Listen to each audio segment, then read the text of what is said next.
Judd, what's the last movie you saw? The last movie I watched John Wick 2 the other night. Finally, Nice. How was it? I think the problem with John Wick 2 over the first one, that scene where he goes into the club, the Red Circle Club in that first movie, was so tight. Like, that was one of the best action sequences I can remember in recent memory. And I feel like the second one was hurting because it didn't have that. It didn't have it. Yeah, it didn't have a scene that I felt like resonated as much as that one for me. But it was fun. Speaking of second ones, I hope that is the second session. This game of Blaze in the Dark is an awesome one because we are now live. Hello, everybody. Welcome to Blaze in the Dark, the Wobeggong crew. Does everyone want to introduce themselves and say hi to chat now that we're up, now that we've got audio working? Right. Judd, why don't you start? Sure. Yeah. My name is Judd. I'm the GM of this game, and I'm a librarian in my day-to-day life. And here we are. I've been gaming with Jay and Pete for years. Jay is one of the people I've gamed with since I'm probably the person I've gamed with most out of everybody since I'm 12. And Pete I've been gaming with since college. And Sean I've known for probably getting over 10 years now, just from the indie RPG scene. So, yeah. Good times. But this is the first time we've gamed together. It's very exciting. We've nice. known each other on the internets forever, but Yep. All right, Jay, why don't you say hey? Yeah, so I've known Judd since I moved to Ocean Township back down in Jersey. That's where his mom lives, where I used to live. I probably shouldn't say that. Sorry. Too late. Here's your zip code and could you say her address, Jay? So what she's into, her likes and dislikes. We started gaming actually around 9, though Judd probably thought he was 12. And maybe you're just older, Jay. When Judd would actually let me start playing, we played a game of GURPS where I played the White Bull and Judd made an entire different language up around it. It was like one of the best gaming experiences of my life. Now, it's selling some bread. Now, the only gaming I really get in is usually LARPing up in Massachusetts with old friends of mine because I got 2 kids. But this is pretty cool. I like the Twitch thing. I'm excited about this. Cool. Truly. And I'm Pete. I really don't need any much more of an introduction. I've been gaming for longer than both of these guys have, I can guarantee. But I've gamed with both of them for the better part of 20 years, and I'm excited to play with John. Yeah, me too. Thank you guys both so much, all of you guys, for inviting me into the game. I'm very excited about the Wobeggong crew and maybe doing some crime with you all if you'll have me. I think that's my first scene is finding out if you'll have me. Nice. Or maybe the better question is at what cost? At what horrible deal will you have me?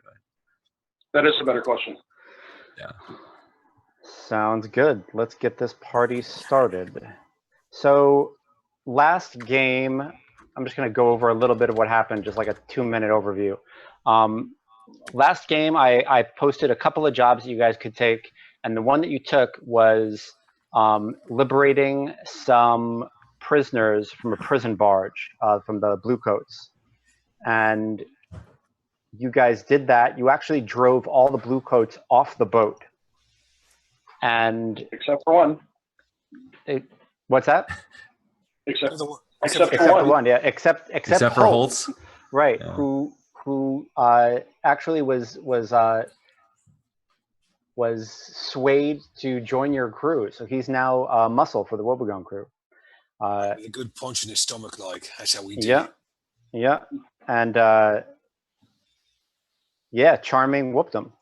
So now you guys, I'm just curious, like, I don't want to do it minute by minute. I'm just curious, like, what did you do with the barge? Did you just like leave it floating in the canal? Did you scuttle it? Like, what did you do with it? No, we ran it aground so that we could get the prisoners off and get off the artifacts we found. Awesome. Sounds good. I thought we had our own boat for that. Yeah, if we had our own boat, why didn't we attack from our boat? Why did we drop down from a crane? Because there was a fucking crane. It was awesome. because the crane was there, Scannon. He dropped out of the sky like avenging angels of give you shit. Well, I mean, they could see a boat coming. They couldn't see somebody coming down from a crane. Maybe once you got the boat, you met up with yours and transferred everyone over. We take a look at a flashback. We put the boat out there as a decoy while we dropped on the ship. Sounds good. There you go. Cool. You've got the Billhooks were the ones who were paying you for this deal, and they come and pick up the three guys who you stole back from the prison barge, and they pay you your coin. That's already on the character sheet. It's done. But there are a couple of loose ends on this job. What's the deal with Pritchard? Yeah, you've got a guy who was jailed up alone, and Charming decided to let him out and chain him up, and he claims to be an agent of the Hive, which is a merchant conglomerate, and a powerful merchant conglomerate at that, and a very powerful merchant conglomerate. Yeah, it's kind of like from what I read, like it's kind of like you're in the Hive. Anybody who says they're in the Hive is definitely not in the Hive. Could be. So there's that. There's Cross Pritchard, who's claiming to be an agent of the Hive, and then there is also a crate of arcane artifacts from the Deathlands that you came across and now have. Yes, we did. So I'm going to say that you're all your hideout is underneath Brightstone, which is the ritziest part of Duskfall, and it's in this old flooded out hotel.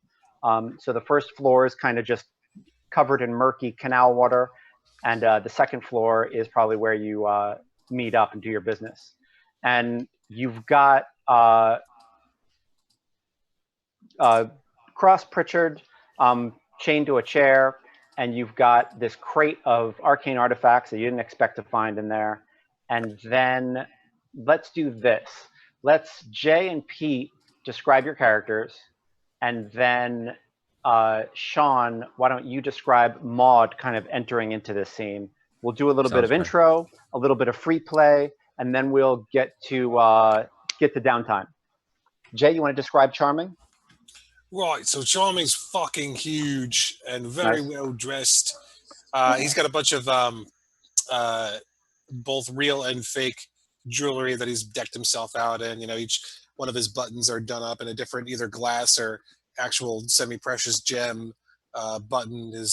His mustache is very well manicured, and you know, he's clearly had a manicure done personally.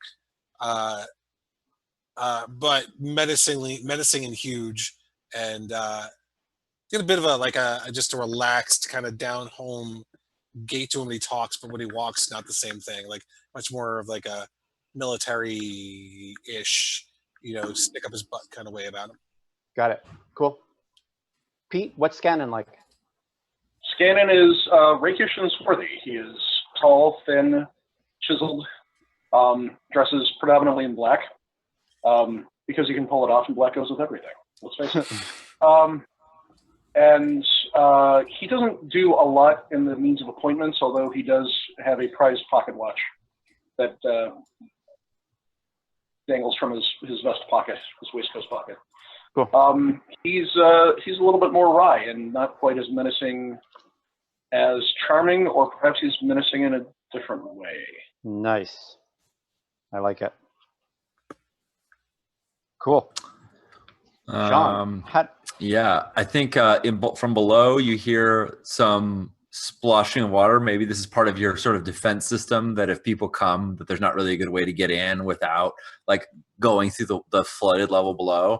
And you hear this sort of sloshing of water, and from below, from below, you hear like a susser of thanks for a gondolier getting paid off for bringing someone here, and then a call up, Charmin, or perhaps you go by another name now. No, Charmin's fine. That's fine. It's your old friend Maud. And then you see this figure coming up your creaky, half rotted out steps that have all been soaking in the water. And Maud looks like a woman who has seen better times. Her clothes are she wears a cloak that's fairly tattered, and below it is like still an old battered like military uniform that is just worn and really should probably be washed and then thrown away. She's got these big clompy boots that aren't hers. They're like hobnail boots she got from somebody's body. They're too big, and she's sort of dark eyes because she hasn't slept. And she kind of I think her head pops up like as she's coming up the steps and says, "I come in peace. I was hoping to find an old friend. Petra sent me your way." And how's about you come all the way up there and then we sit down and have a conversation? I wish I could say as you've changed since I've last seen you, but you look pretty much the same as you did on Kaga's beach, and that's not good. So come up. Well, I like to think I appreciate that, Charmin. I wasn't sure if you'd make room for me at your table. And she comes up and clomps up, her boots, like obviously like her feet sloshing around inside of her boots from them being all wet. And she like sits down, like pulls off one of the boots and like turns it upside down. Cool, mate. And lets the the water and stuff pour out of it. You're more fish than woman now. Well, times have been tough. Times have been hard since I got the family over. They've got a lot of things that they need, and it hasn't and Duskwall hasn't exactly been friendly to a Skovlin who's turned on our people. I know you don't owe me anything, Charmin, but we fought together and we bled together, and hell, we killed together. And I'm wondering and she sort of gestures to this table that like she's now sitting at. Wondering if you've got room at your table for another. I can be handy in a pinch. You know that.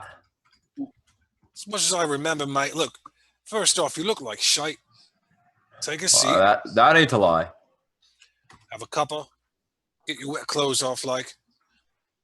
We got a bit of a conversation now with this here bloke, but get a bite. I mean, you look like shit. You do. Dry out. Let's talk. I appreciate it. I like her already. And she's already under your skin. She must be very talented. And who might you be, friend? I'm Madeline, but everyone just calls me Maud. Oh, Maud, you can call me the Crow. All right, the Crow. It's a good name. It's a good portent. It's a good bird. Got plenty of them doing good work in the city. Mm-hmm.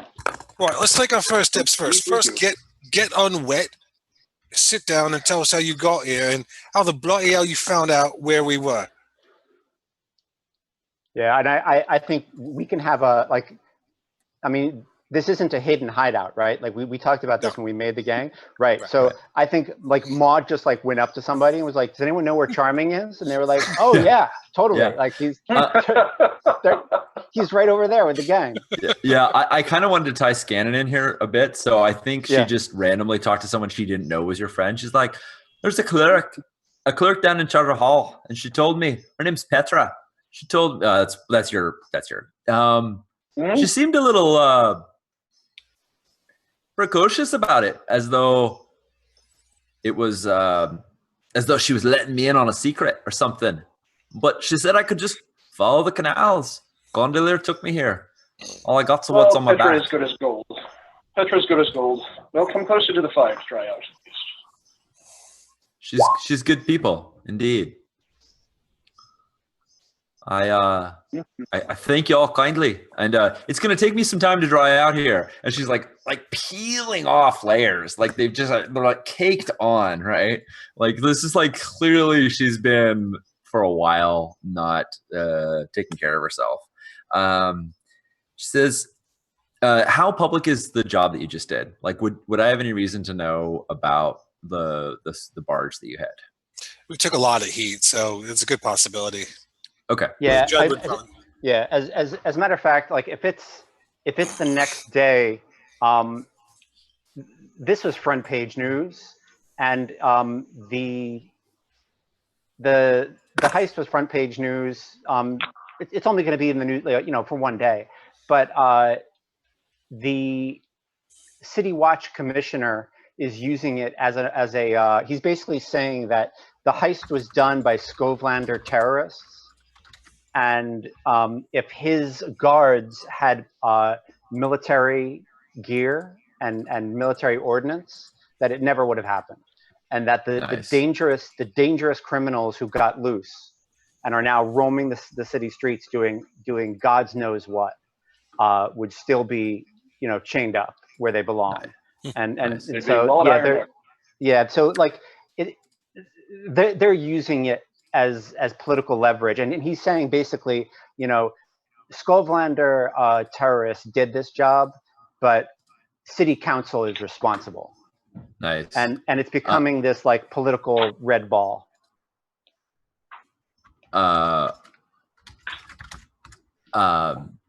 love it. So especially since I got this information about you from Petra, who's a city clerk, I'm sure she's totally in the know about, like, if it's front page news, she heard about it first.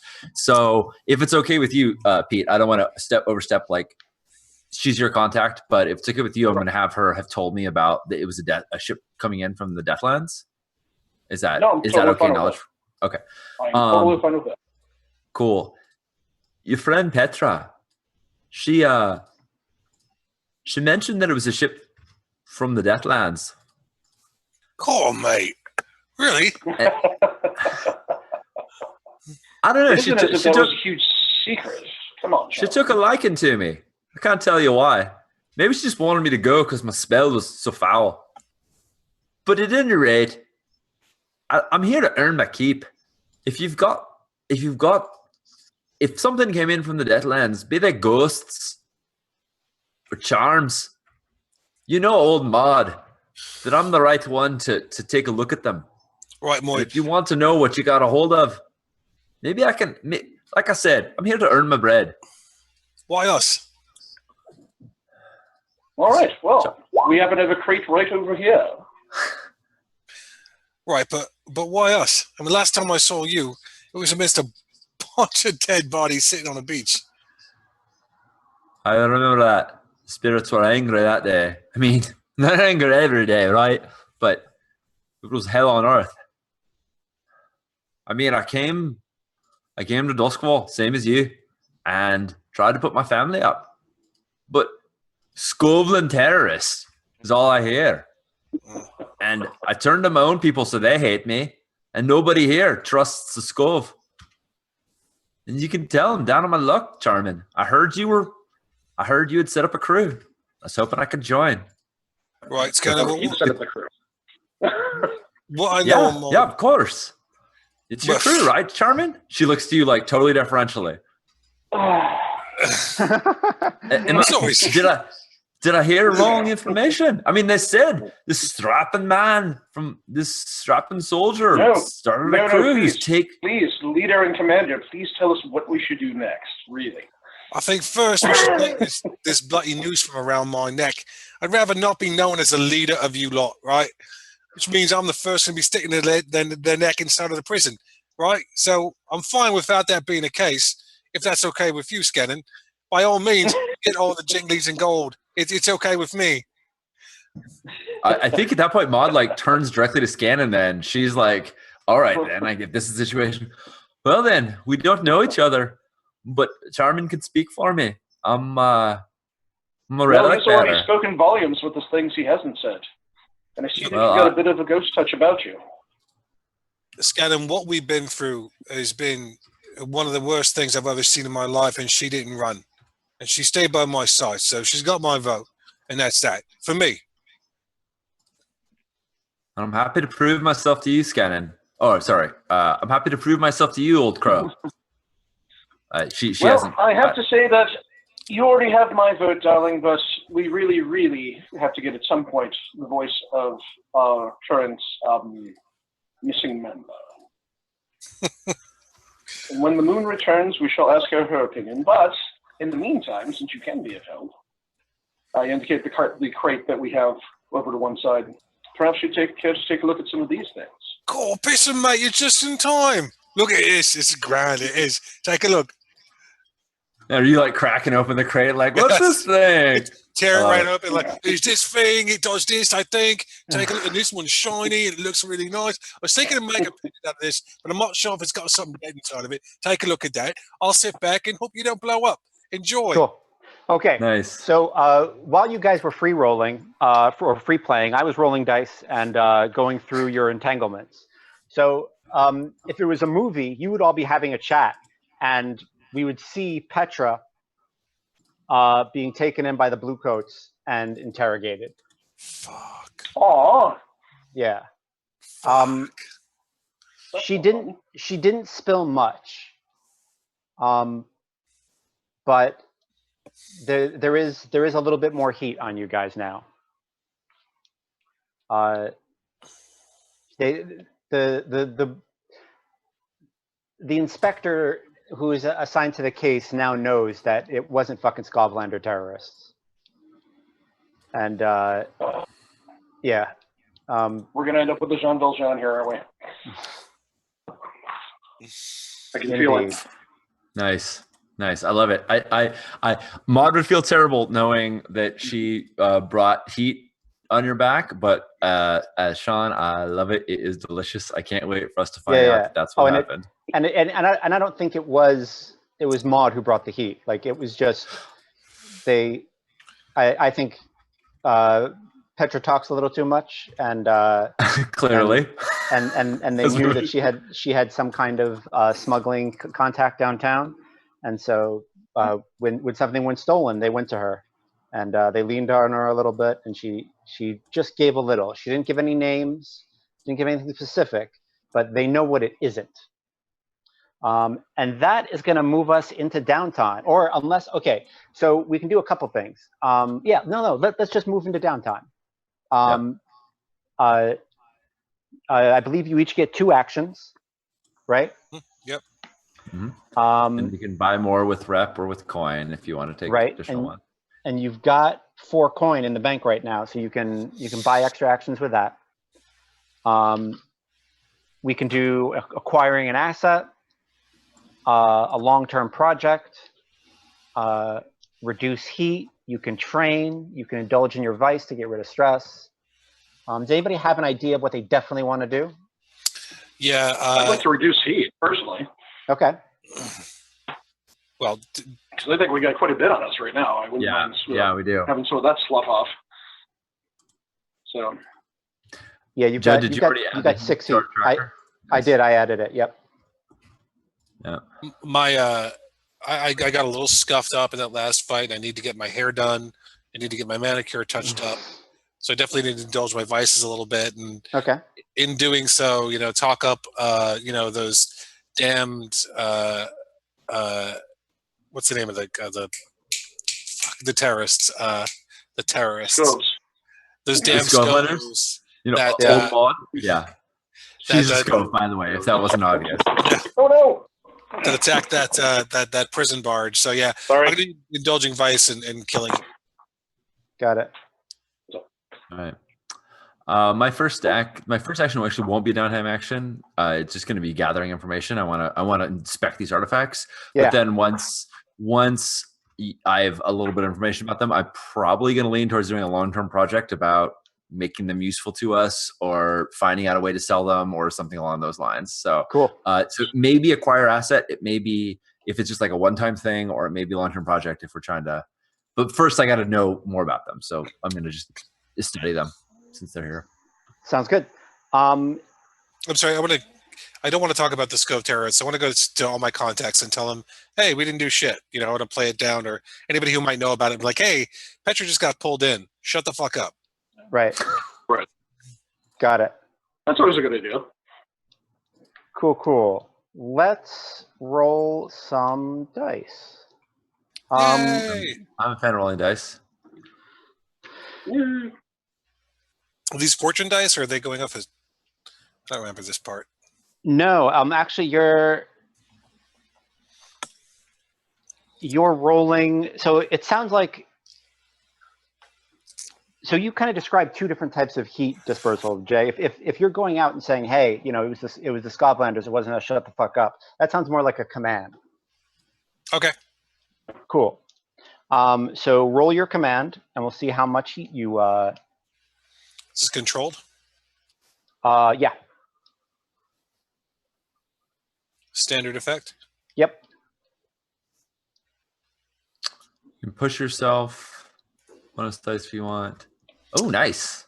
I don't know. See, fuck, I'm out of the chat room. Damn it. Yeah, I know. When you click onto your sheet, but you got a 6. Nice. Cool. Cool. Awesome.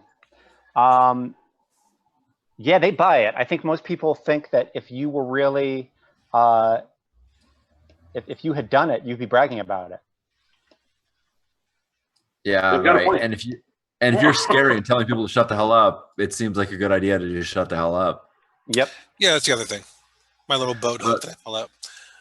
Now, mechanically, you can buy up the results on downtime actions, and sometimes that doesn't necessarily merit it. But when you have a 6 and you're looking to buy it to a crit, it's pretty substantive. So a 6 clears 3 heat. Okay, and but if you spend yeah, that clears 5 heat instead, and that's like almost all of our heat. If you want to spend a coin for it. Okay, that's cool. Yeah, cool. So 2 more. Awesome. Yeah. And you're gonna spend 1 coin on that? Yeah. We gotta go to the sheet for that, right? Yep, I got it. I just put it on the sheet. Yep. It's all there. Cool. So now can Pete change his downtime? Now that I've killed all the heat? Oh yeah. Now he's killed all the heat. What's the point of me doing it? Yeah. Yes, he can. Yeah. He can do that, and he can. There's a lot of things we can do. So we'll get to that. So let's do 1 downtime action each, and we'll kind of circle around and each do our actions. Cool. Pete, you want to do next? What is it you want to do? I'd actually like to work with Maud on these artifacts. Cool. All right. Cool. I'd like to make that kind of a long-term thing with us too. Yeah. Because I'm interested in making them useful to us as well. I mean, I've got one of those. It's called Spirit Bane. A Spirit Bane charm. Yep. Maud looks at it. Oh, darling, that's adorable. She says, to have real power, they need to have power, be part of your ancestors. And she holds up her, because she's a whisper, her demon bane charm. She says, this is old Meg, my great Grammy. She she died on the shores, and her spirit, little bit of it, still lingers here to protect me. But we'll get you one. We'll get you one that does the real thing. Maybe we'll find one in this basket of goodies here for you. Oh, don't. 6 demon bag. I don't want you to worry, darling, because I'm divinely protected. And I'm going to do a quick post-veil shift from one side of the room to the other. Oh, nice. That's cool. Yeah, that's really cool. That's super cool. Cool. Oh yeah, you so definitely. I have started an 8-part long-term project called "Learn the True Nature of the Artifacts." Okay. Okay. Does that sound like what you guys want? Yeah, I think so. Awesome. I like that. Cool. So we can group action. Yeah. One second, Sean. I'm sorry. So let me just describe what the heck the artifacts are as you take this out of the crate. Please. They're in a wooden crate with straw on it, and it like pieces just keep coming out. Right. There is a statue. The main 2 pieces are the black marble altar, and which looks to be about. And when you put it all, when you slide the pieces all together, it's like about 6 foot. It's about 6 foot long. Wow. So it's big enough to like put a person on. And the statue that kind of sits over it is this kind of fertile woman figure with a goat head. and then those are the two big pieces. And then as you like root around in the straw, you keep finding all this other stuff. You find these little statues like that you could like fit in your hand and like and carry around pretty easily of little goat children. Yeah, that's really making me feel good. And then there are 3 bronze knives, and that's it. All right, cool. I'm going to take clear a look at these these bronze knives. Ancient like group therapy session tools that they used to get in touch with their feelings and talk to each other. And nothing to do with sacrifice. Good. Right. I think this has something more to do with family planning, honestly. If you just look at it. Cool. Sean, you were about to do something about a group action. Yeah, I was going to say, if we want to do it together, we can each sort of lead our own group action if you want. Like, we might have our own sort of flavor of doing it. The advantage of group action is we get the best result of our roll. The disadvantage is that we take stress if anybody who does it gets a bad result. So there's plus and minuses, but it sounds like if this is a thing we're going to do together, that would definitely make sense. So I'm happy to do one. I'm happy to lead one for sure, because I said that's what I would come in to do. And I think both studying and attuning to these objects seem logical to me. But I think I would start like before like opening, like putting on the spirit mask and looking at the ghost fields, just sort of like trying to figure out their nature based off of what we were just describing, like what we know and how they all fit together and what it is. So I think I'm going to start by studying them, like looking at them for signs of where they were held and how they fit together and all the pieces, like to understand the practical physical things before we start trying to get to the mystical components of them. Sounds good. So I'm going to do a study action to put ticks on that. Sounds good. And if the crow wants to join me, you can roll study as well.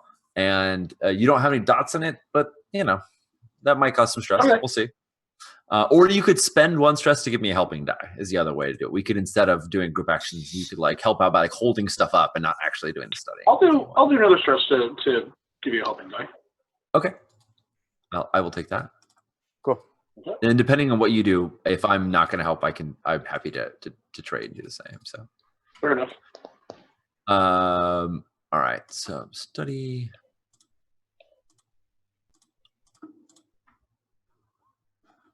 All right, what do we get? All right, 5. So middling result. Yeah.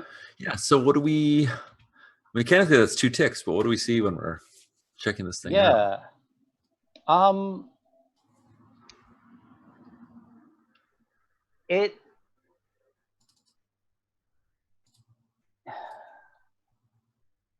You're finding that there's some kind of that the goat children like fit into little nooks and crannies around the main altar, the main figure, and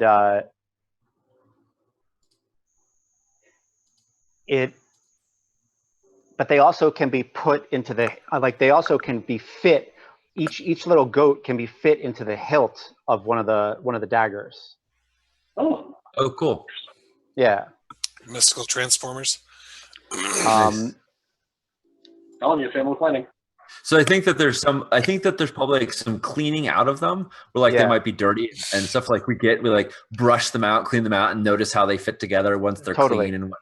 And pull all the straw and all the bits of packing material off of them. Is there anything we're missing? Does it feel like there's any are there any blades that don't have goat figures? Goat figures that don't have blades? That's a really good question. That's a really, really good question. So you're cleaning them out. You figure out where they all go on the goat, on the woman statue, the main statue, the goddess, the whatever it is. And when you put them all on it, there are 3 blank spots. Okay. So there's 3 more little baby goat statues somewhere out there, or maybe they're destroyed. Who knows? Yep. But. It's broke. Throw it out. Yeah.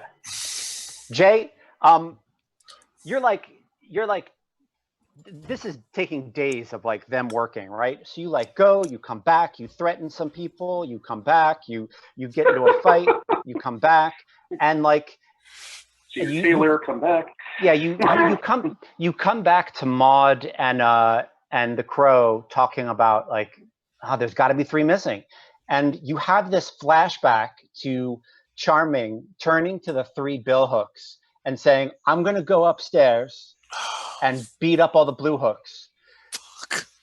You all can steal whatever you can keister, but everything else stays here." I don't want them back then. I know where they've been. They can have them. Oh, and like, fuck. like no, you remember saying that now, and like there's 3 missing, and there were 3 Billhooks, and like if the math wasn't so perfect, you know. Right. Well then, I've got to go somewhere else instead of relieving my stress a bit, and go talk to my friends in the Billhooks. Do you sort of share this wisdom with us so we understand? Or are you just like, oh, okay, I've got. I don't even explain it. I just look at them like, well, then it looks like I've got a couple of friends to speak to with the Billhooks. If you'd like to come along, I think we could sort this all out. Remember, the Billhooks do owe us. Right. They owe us 3 things that I want back, and I won't touch them. That's not what I'll be doing. I will be getting them back. If I'm implied that was the case, I do apologize to you. Right. Good. Oh, we've got a job for you. There's these 3 things what we need you to pick up.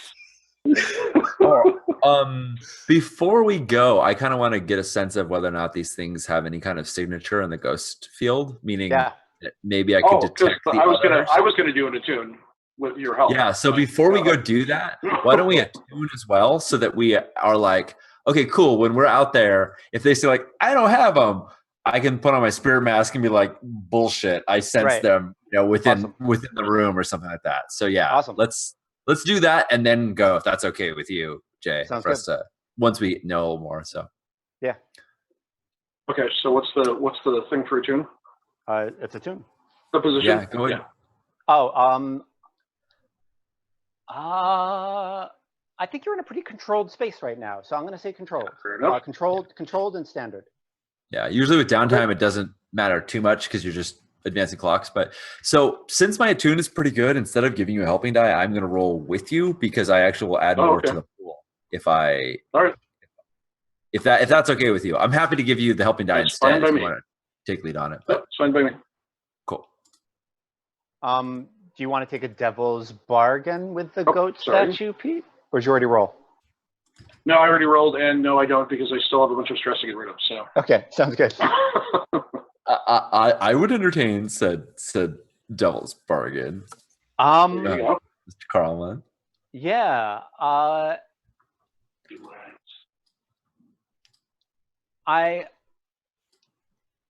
want this. I want the goat matron to start whispering to Maud. To the whisper? Yeah. Audibly or just in her head? In her head. Okay, that's good. Yeah. I have no experience with strange artifacts talking to me at all. That's a new thing. Yeah. No, I love it. So I hear, because that's how Maud works. She whispers these sussers of, tell me your secrets, laddie, lassie. And like, if it starts talking back, she'll just engage in this little conversation before she even necessarily realizes, like, oh, wait, it shouldn't probably be doing that. Cool. And I'm going to start a clock that you can either add to or take away from, depending on how you feel about this. And it's called Maud becomes the high priestess of the goat matron. I like it. Cool. Yay. Welcome, goat lady. That escalated fast. Yeah, exactly. Welcome to our hideout. All for one bonus die. All right, here we go. Let's see if it pays off. Hey! Oh, Oh my god!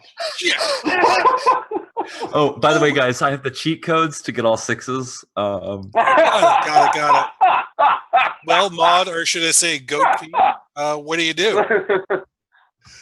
Holy crap. First off, I put 5 ticks on that clock that says learn the nature of the artifact. The fact that it says 666, I think, is just go nice. on. Nice. Wait, but 5 ticks on learn the artifact. And then Pete put a tick in there too, right? No, we take the best result because we're doing a group action. Oh, gotcha. I mean, okay. Theoretically, we could have done this as 2 separate downtime actions where Pete did one and then I did another because we have that many. Working together. But we were working together. So I kind of think Maud steps in like when you're like, okay, I'm going to attune to it. And I think Maud is like, has this conversation. You're like, wait a second, you're not following my lead here. I think Maud just sort of like starts doing her own thing and, starts using her tongue and is like clearly like not on board with the regular old, let's infect this in the spirit realm in the ghost field. And now she's like having this conversation. I think that's why she understands so much about it is because she speaks to the goat matron, right? That seems very reasonable to me. Yeah. Whoa. I wanted 6 ticks on the learn the nature of the artifacts, not the or 5 ticks on my bad. It was the wrong one. Sorry. I was like, I see where you're going there, John. I clicked the wrong one. Sorry. I think I get 1 tick on that as the devil's bargain, right? Or some number of ticks on that as the devil's bargain. Where are we tracking these circles? Yep. They are on the Wobeggong crew. I'm sorry, one person. What? Wobeggong crew? Yeah. On the chat window, or is that under? It's under Wobeggong crew. Okay, got it. Yeah. Is it under character sheet? Yes. Okay, I see. You're adding clocks there. Great. Okay, that's awesome. Yep, and I will do something so that they're a little bit more public at a different time, so that we can do it a different way. I'm not crazy about this way, but we'll figure it out. It's right now displayed on the Twitch streams. Everybody's seeing this right now. Oh, good, I have that pulled up. So okay, cool, great. Thank you. Yeah. I'm loving the chat also. Nice. Yeah. Yes. Thank you all for validating how much I deserve those 6s when I could roll nothing but 3s in several sessions. Yes, that's hilarious. So I mean, so mechanically speaking, I think I get all these ticks on it. But within the narrative, Judd, do you want to tell me like what goes on here? Or do you want me to just wing it? Because I mean, obviously, I get a connection with this thing that is significant. Yeah, something strikes a chord. Yeah, I think Maud is flooded with anger. I don't want to tell you how you feel. You're flooded with outside feelings of anger. Whether you internalize them or not is up to you. But you feel the anger of a forgotten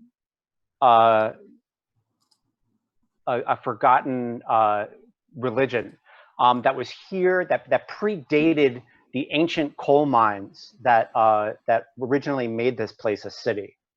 And like the coal miners like drove them out and like burned the witches. And you can feel the anger of the goat matron, also known as the Saint of Witches, and her 13 young. And yeah, you've got their you've got a good bead. Yeah. You've got a good bead on what those statues look like, and you all but know like the true names of all of her children. Like you're close. Right. I know some of them. Do I know the names of like? I think what I do is so at some point in all this thing, Maud has put on her spirit mask. It helps you attune the ghost field. It protects you from like spirits that would try to harm you and possession and things like that. Right. And like Maud takes away her ghost mask, and you could just see like there's just like this sheen of sweat on her face, like she's been laboring hard, even though she has physically it doesn't appear to be the case. And her eyes are like super dilated, as though she's seen something, as though what she was looking at through the ghost mask was not the dark room. Her pupils are super tiny. It's the other way around. When you look into a bright light, your pupils get really small. And sorry, your pupils. Yeah. Which am I? I said dilate, and I was like wrong. That's cystulate. Yeah. Thank you. Well, dilation was the default for me too, but I realized no, that's not what bright lights be like. And then she says, and she kind of like caresses the woman's face with her hand and says, "This be the saint of witches, a name forgotten for hundreds of years." And that is, Judge, is it okay with you if I start making up names, or do you have names? No, they're actually all based on. Yeah, you give them names, and I'll give them verbs later. Yeah. Okay. Nice. And that is Aristes, her oldest son, and two of her daughters. But she has more than even that are missing. There's something incomplete about this entire arrangement, and like it's really clear to everybody in the room that like Maud shouldn't know this kind of stuff just from like checking this stuff out. I think she. Oh, that's you, me, and Cross Pritchard. That's it right now. Yeah. Poor Cross Pritchard. He's seen things. Yeah, exactly. Cross has totally seen all this. I love it. And I think if it's okay with you, Jay, if Charming's like, if that coincides with when he's like, let's go to the Billhooks, she's like, yes, let's go get all of our children back. Guys, I'll be right back. Look, sure, Mike, I mean, I would have done it anyway. I mean, they're the Billhooks and they're the best fight around, so I kind of want to see how they measure up either way. So, right, let's go. All right. So, bye, Pete. Is this going to be? Is this going to be like an acquire asset type of thing? Is it a job? Or is it a job? That's my other question. Yeah. Is this the job after downtime? No, don't forget, we're friends with the Billhooks. I know. Well, what's our here's my plan. Like my plan is to go down there, take 6 people that I think are the most aggressive and beat the shit out of all of them and say, look, I said you could take them, but I don't think you deserve them. If you really want them, beat me. Right. That's a job. I don't know. Yeah. I think it depends on how highly they value them, Judd. Like if they consider them like baubles, then it seems like a really small score to go after. But if they're like, oh my God, look, I got this Deathlance artifact, I'm going to go sell it for all this coin, then yeah, I would totally entertain that as a job. Okay. It sounds like if we're doing it as a score, then it's an assault plan because you're just going to go pummel faces until you get it. Right. Which, I mean, like, Maud's not going to stop you. Like, that's what she knows is you're a killer. That's your strong suit. She's not going to. Well, we'll have a conversation first, like, but I mean, most likely. I'm not interested in killing anybody. I'm just interested in showing them who's bigger and badder and who deserves what they got. I think acquire asset via skirmish is an awesome role. Yeah, I think let's do it as an acquire asset, and we'll do the job after. So here's the thing. So I want to have the most. I think we should role play it out, but I want to have the most. Dice. No, I want to have the most psychological effect. So my plan is to take on about 6 of them at once. Got it.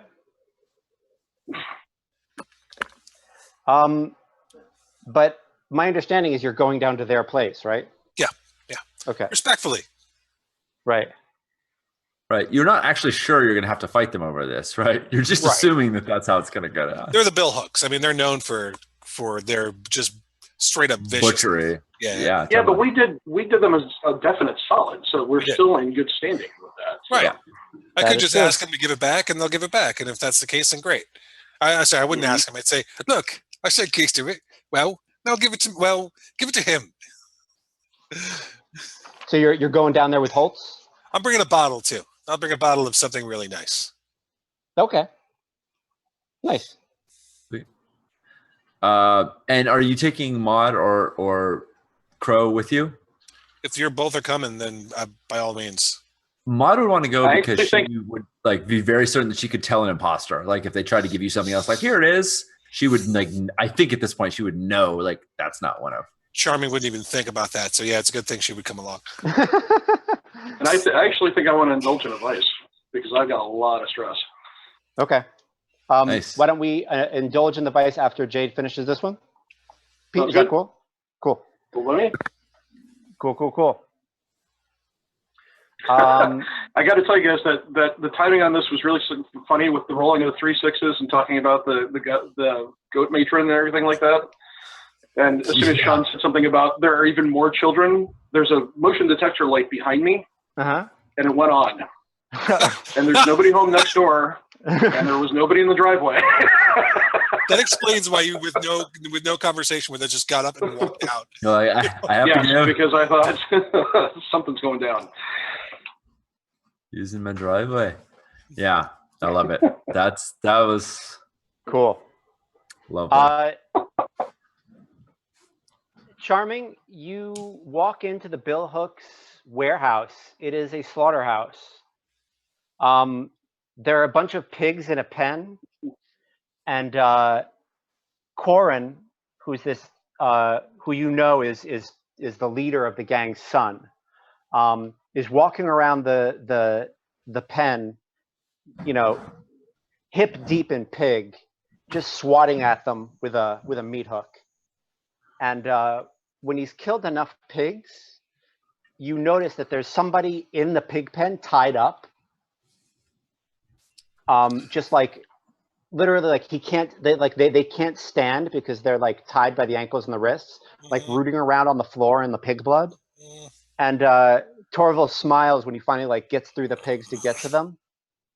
And he says, like, puts up his hand and he says, "Do you like stealing from us? Do you like stealing from the Billhooks?" And the person goes, He goes, "Good. That'll never happen again, right? Right?" And he kind of like hangs his he like puts the cleaver like, you know, on in his apron and like touches the guy's face. And the guy says, and he takes the gag out. He goes, "It won't happen again." He goes, "Good. Get out of here. You're fucking filthy." And he takes the cleaver out and cuts the guy's hands. The guy runs out. Cuts the bonds on his hands, right? Yeah. He cuts the bonds on his hands. Yeah. Just Sorry. checking. I mean, Corin could go either way. One less hand is a big deterrent. Yeah. Okay. And but it also makes them less useful, you know. He looks up, and the guy runs past you guys, and he's Do we recognize him? Yeah. I was gonna say we need to name him.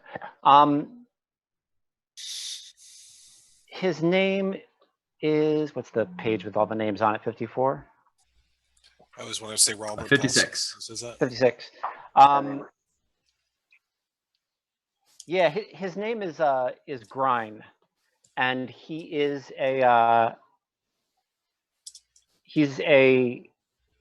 pub owner. All right, I put it on the sheet. Can I just say that Judd's done it again? Why, is there someone named Grine in your history? Yes, Grine's the bosun of the Oh my God. I've read your history, Pete. I reread it like 3 times. So long as his name's not fucking Kyle, that's fine. Yeah. I love Kyle. I know. All right. Corvo looks up and sees you guys, and you know. I think you're mashing Torval and Corin together. Oh. Yes, I am. No worries. I mean, it's his father. Yeah. Corin looks up and gives you a crooked smile. Says, "The Wobeggong boys." Hello, Corin. I slam down the bottle. Let's have a bit of cuppa and have a chat. Hey, I'm gonna wash up and then we'll have it. Right? Hey, while you're at it, bring some of your boys out as well. I don't intend on bringing this bottle home with me.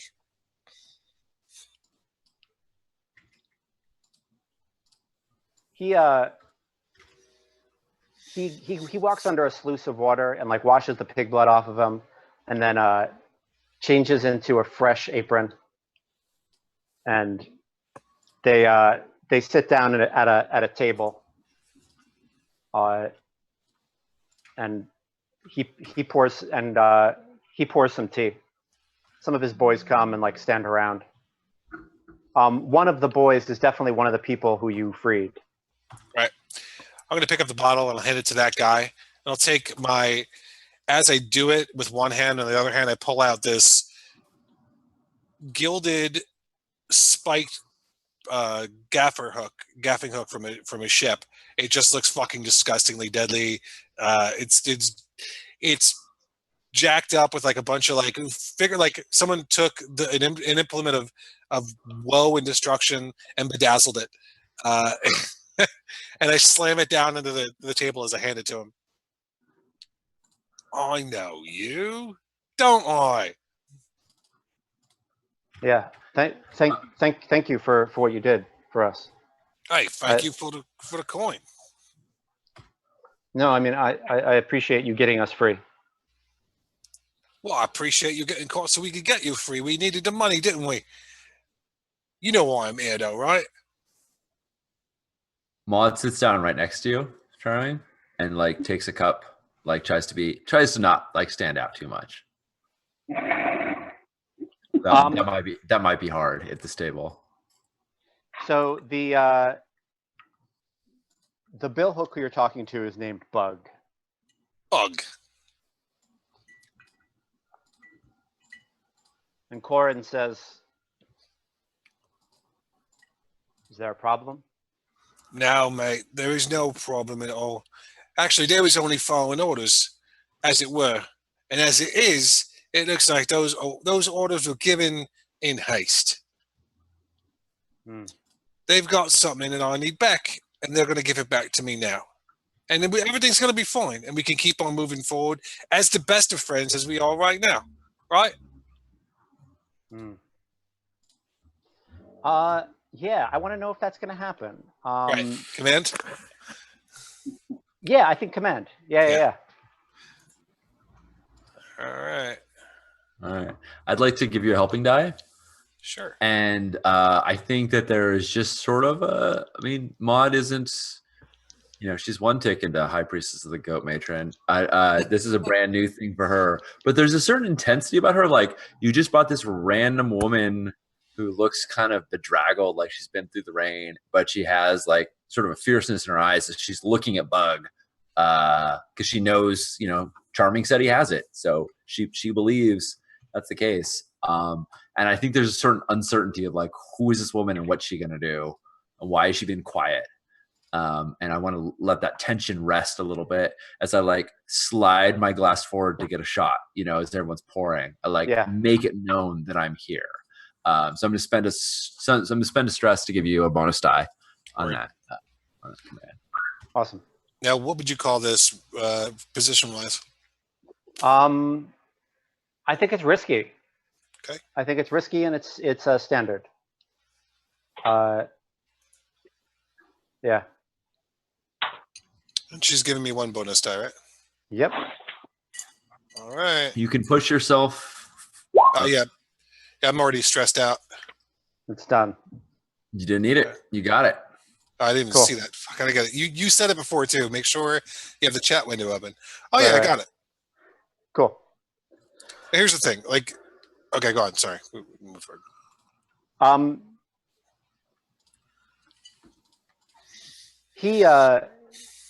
He takes it out and goes to put it on the table. Corin takes it out of his hand and pushes him away, and he looks at it, looks totally unimpressed with it, and he kind of throws it across the table to you. It's all yours, mate. It comes towards me, and I back up like, Ooh, does Maud catch it? Yeah, I was gonna say if he tumbles it across the table, or I think Maud would like snatch it and like stick it under her tattered cloak as soon as it was like loose. Yeah. Right, no. I don't know if that even saves Charming from having to like flinch back. Like, right. I don't know if she's not like lightning fast or anything.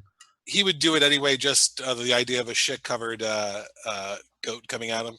It looks like it was cleaned, but yeah, I get your point. Corin says,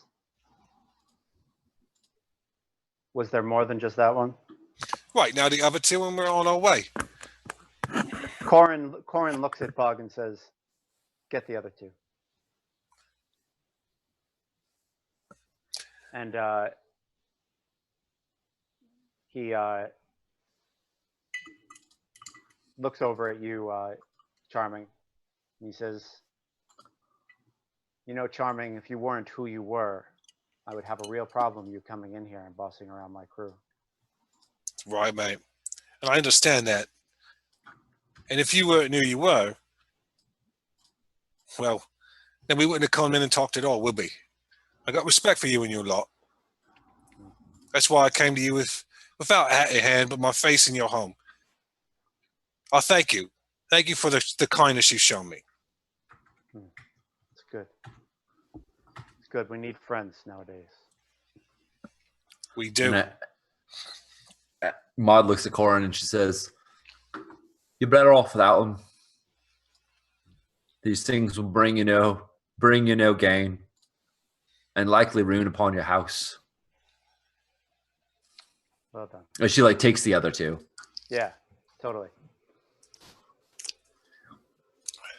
And she's not lying at all. Her suspicion about these things is that they would be very bad for the Billhooks to have. Probably bad for us to have too. But like in her mind, if you take from the Saint of Witches, if you take her children, like wrath will be unto you, right? Like this seems like it's a really bad thing to happen. So she's not like trying to like pull a move. It's like. And I think we end the scene there with Maud putting the goat children under her cloak, and Corin and Charming looking at each other with like respect that's just teetering on tension. They might fight, they might make out. Like who knows what's going to happen next? It's just unclear. I leave the bottle. I leave the bottle and I take my hook. Cool. That's the last thing I do before I leave is leave the bottle, take the hook. I think that's a good title for this session. Yes. Yes, indeed. Cool. Another downtime action. Pete? Yeah. Sounds good. I think roll, or do I describe it? What is your vice? My vice is pleasure. Nice. I like women, I like tea, and I like some good dark gray smoke. If you get my drift. I get your drift. Where do you usually go for this kind of activity? Well, my dear friend, if you listen carefully, you can hear the pouring of tea from an Eruvian teapot into a Skovelander teacup. And that teacup sits upon a saucer. And that saucer sits upon a knee. And that knee belongs to a doxy from the House of 11 Pleasures. Very nice. You were listening very carefully. I was listening very carefully. Sometimes one must. Cool. Make a roll. How much stress do you have? How much what? How much stress do you have? 6. Cool. Oh, you're in a good place. One thing worth noting is that if you do downtime actions with one of your friends, they give you a bonus die. So if it makes sense to be going and doing this with Petra, with what kind of place is it? This would make more. Oh, so I could do Petra. I could take Petra too. I mean, if I invite her out for a cup of tea, as it were.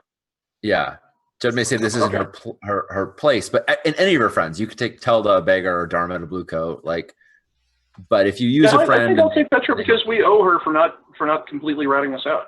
Yeah. So makes sense. Cool. I'll take her out for it. And Petra is a clerk downtown, right? Right. Yeah.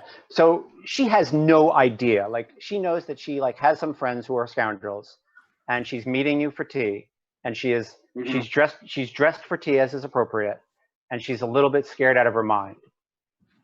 She shows some relief when Charming isn't here. I think everybody shows that. Right. But I'm charming. What the fuck? Yes, darling, you're absolutely adorable. I can't deny that. She sits down and the tea is poured, and she says, Mr. Crow, I am so sorry. I don't know how to begin to apologize to you and the rest of the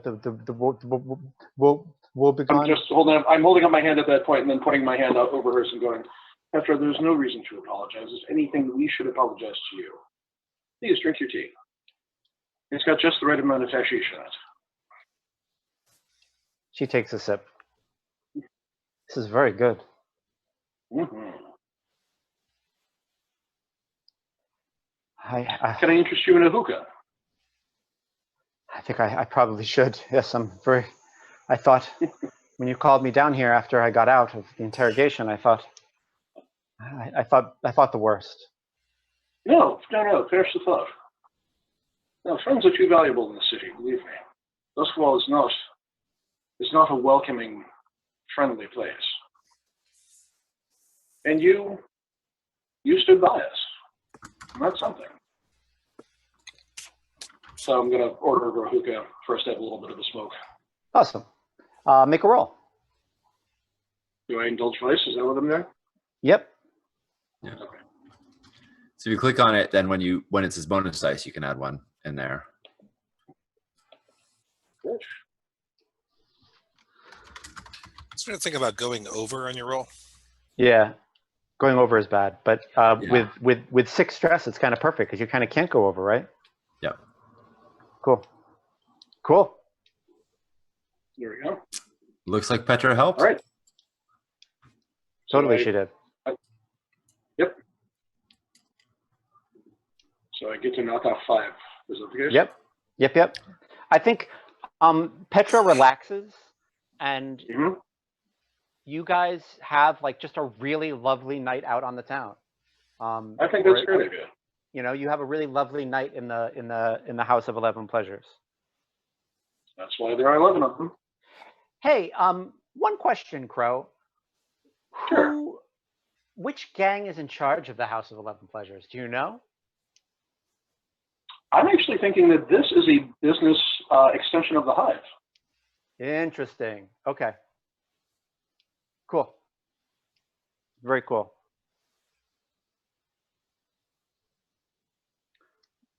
Sounds good. Mm-hmm. Yes, we really need to deal with Pork Cross Pritchard. He's been tied up in our hideout for far too long. Yeah, watching us like tinker away and get all watching you get possessed by a goat spirit, you know. communing with possession. I'm very familiar with possession. It's a different thing altogether. Yeah. Do you all? Does anybody? How much downtime do we have left? What are we doing? I gotta kill Vice too. I would kill. Okay. I have to. Well, you know what? I'm sorry. You know what? I think training's better off for me right now than. Awesome. Yeah. What do you? Well, what do you do for training? I pick things up and put them down. Honestly, for charming, training is going to the Billhooks run a fighting pit. Nice. And go into the fighting pit and the pig pit. Yeah, the pig pit and getting a little workout. Awesome. Nice. Is there a role for that? I don't remember thinking that too. No, you just get nope. XP. Nope, you just get XP. If we have the crew upgrade, I'm gonna check. If we have we have the prowess training upgrade, which means you get 2 XP in prowess when you do we the do? action. I didn't know we had that. Yep. We get that from the book, right? I think it may be a default for smugglers. I'm not sure. Awesome. Most crews get 1 training. That's yeah. I don't remember if smugglers have by default. So yeah, you get 2 XP in prowess. But I think that's because you did reduce heat, acquire asset, and then. Oh, okay. I got to do acquire asset. So so we don't have that, right? But I mean, you can spend a coin to do it. It's fine. It's crew coin. We only have 3. I speak as the newest crew member. Yeah, sure. Blow our money. Spend it. Whatever. You know what? That's what charming does. He spends money. So yeah, sure. Okay. Yeah. I feel like an asshole saying that because I got 2 kids. It's the first thing I think of. Like, what am I doing? Why am I spending this money? What the? Yeah. I'm just so conflicted now. I feel like I've got one more. I've got one more downtime action, and it seems logical to just finish off the artifact. Cool. But I also want to like talk to Pritchard, we've just got there. So I might blow one of them. It depends on whether the talk is just talking or whether it ends up turning into an action. But cool. So I'd like to since he's been just sitting there chained up. Yeah. Presumably we've been feeding him. Yeah. At some point, like she takes a break from all this and she looks and she's like, "So what's your story? I heard you from the Hive." I mean, that's like that's like public knowledge that he claims you from the Hive. Can I just say that, like, at least Charming would be doing his best to treat him very well. Cool. To keep him comfortable. Awesome. I mean, we wouldn't be rude to him, obviously. We're not barbarians. Yeah. He lights up a cigarette and says, "Indeed, I am from the Hive. I am an agent who was sent into Ironhook to acquire an asset." Did we interrupt your operations then? No, not at all. Seems like you're Ironhook bound. Oh, you're on your way out. Excellent. If we wanted to substantiate this, get you back in the right hands, who would we go talk to? Who's your handler? If you dropped a note off at the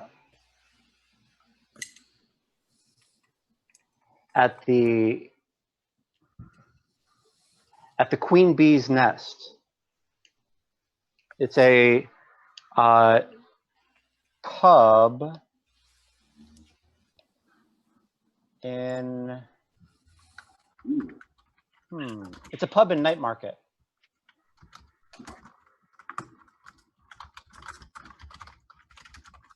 We drop this note off, and we'd receive a communication. Indeed, you would. Now I was heard that the Hive always carries a golden bee on them somewhere, as this proof. I didn't see any on you, but I imagine if you were an Ironhook, you would have kind of kept that hidden. You got that tucked away in a boot? Maybe a tattoo on all over again. He reaches into his lip and like pulls it over, and tattooed inside of his lip in gold is a bee. Nice. All right then. And I take the like the paper that he's like the note that he's handed me, and I'm about to like stick it in my cloak, and I look at like still like shoddy and whatnot, crappy clothes, and I say, I'm about to put them like, I'll keep this even more. I'll make sure to keep this dry, and I like put it like a further layer in underneath all like the crud, so it doesn't get damaged, so it doesn't get disheveled. We have if I'm part of the crew now, we have smuggler's rigging, right? We get like concealed gear, so right. Not that I think Maud is ostensibly necessarily changed her clothes, but somehow retroactively she has concealed pockets. And this is Charming, our muscle, and this is the Crow, our infiltrator, and this is Maud, our beggar. Yeah. All right. Well, Cross, it would be best if we got you on your way, I imagine. And at that, she's gonna want to meet with the two of you to like make sure this is cool. She's not just gonna, you've invited her to your table. You're giving her a place. She's not gonna like just do this, but she's pretty convinced. Here's what I'm thinking. What's happened with him? Everybody else thought that somebody else was going to deal with it. Mm-hmm. Yeah. Like, oh yeah. I think that was the case. Willoughby will take care of it. No, Come on. Yeah, totally. Well, I was going to say we can put that in Willoughby. This is something Willoughby's going to take care of. Oh, actually, before I end the conversation, it still makes sense. I want to study him. I want to see if I think he's lying. To me, what you said, Judd, all seems totally legit. But our characters have abilities that players don't have. I want to see if there's anything he's holding back or cool. Yeah. Can I study him? Yes. Cool. I'm gonna do it. What's the position on that? Controlled. Okay. Literally, he's in chains. Yeah, literally. Who knows? He could be that good that he might be one of those people that gets you to fess up things when you try to talk to them. Because I'm talking. Just let him go. I'm studying him conversationally. Like it's not like I'm staring at him. I'm trying to. I get Controlled. Standard. Yep. Nope. Oh, snap. Balls. Yeah, all my 6s got used up. But on controlled rolls, 3s just mean you don't make progress. You have to try it anyway. They're not terrible. Well, you used up all 3 of your 6s in one go. What are you expecting? But it was a really good go. Yeah, I mean, he's got a poker face up, and he seems fucking pleased to be here. Why not? It's a lovely place to be, isn't it? Plus, he's getting a lot of information on us while he's just sitting there. Yes, he is. Wait, what? Which means that I'm going to have to assassinate him at some point. I mean, so I think I will, because it means I falter, right? Like I can't get past his thing, and I say, you think that the Hive would, because I'm buying it. I think I'm just like, yeah, cool. You think the Hive would have use for a couple of capable hands, such as ourselves? Madeline, my dear, I think finding you was the best part of this job. You're a charmer. All right. Well, we'll get this letter delivered for you quickly. We wouldn't want to get in the way of your business. And I think she's totally like, not necessarily smitten by him, but like she buys it all hook, line, and sinker, right? Like this all seems like cool. We just made a good impression on the Hive. Awesome. They're a really powerful gang. Like working for them would be great. So she presents it as to Charming and the Crow as like, this seems like this like no-brainer kind of action. Like, I'm gonna take this letter and deliver it into Night Market and get Cross back with his people. I saw the tattoo, golden tattoo and all. He's legit. I thought Willoughby was taking care of this. What did she say about it? I thought Willoughby was taking care of this also. Where is Willoughby? I don't want to speak up out of town, but she seemed to have been lost in a bit of a stupor, if you know what I mean. Oh, right. That'd be Willoughby. Yeah. Not that I want to short circuit it, but if it is the Hive, and I've got no reason to think it isn't, we don't want to keep them waiting. They're not known for the patience. You have a point there. Well, I got nothing. I got no idea about it. I always thought they didn't really exist. So, as far as I'm concerned, Bob's your uncle. We get it done. Don't say Bob's your uncle. It's one step away from saying, "Hey, nonny, nonny." Right, but I said it. We'll move on then. Right, Your Majesty. Well, here's my thing. Are we getting everything we can of this situation? I mean, like, is there anything else? Let me just drop off the note and there we go. No. There's more. No, I think he said he saw promise in us. We could do some work for them. I mean, looking for the Billhooks is one thing. They're right, good butchers or whatever. Working with the Billhooks, but yes, okay. But getting some jobs from the Hive could be very, very lucrative. Right. Why wouldn't we want the biggest gang in Duskfall at our backs? Right, if they exist, yeah, right. Well, if they don't, then this guy's some bum, and who cares? We let him off. We didn't come for him. He's got no value to us. That's a good point. So I say it's worth a gamble. What do we got to lose? You talked to him then? I talked to him. He seemed pleasant. He wasn't upset. He said he was smuggling something out of the Iron Hook. He'd already done the job. So for him, we just sort of helped him along. So your read is we drop off the note then? I think we don't. We make an enemy of the Hive, which seems like... No, let's drop off this note and see where that leads us.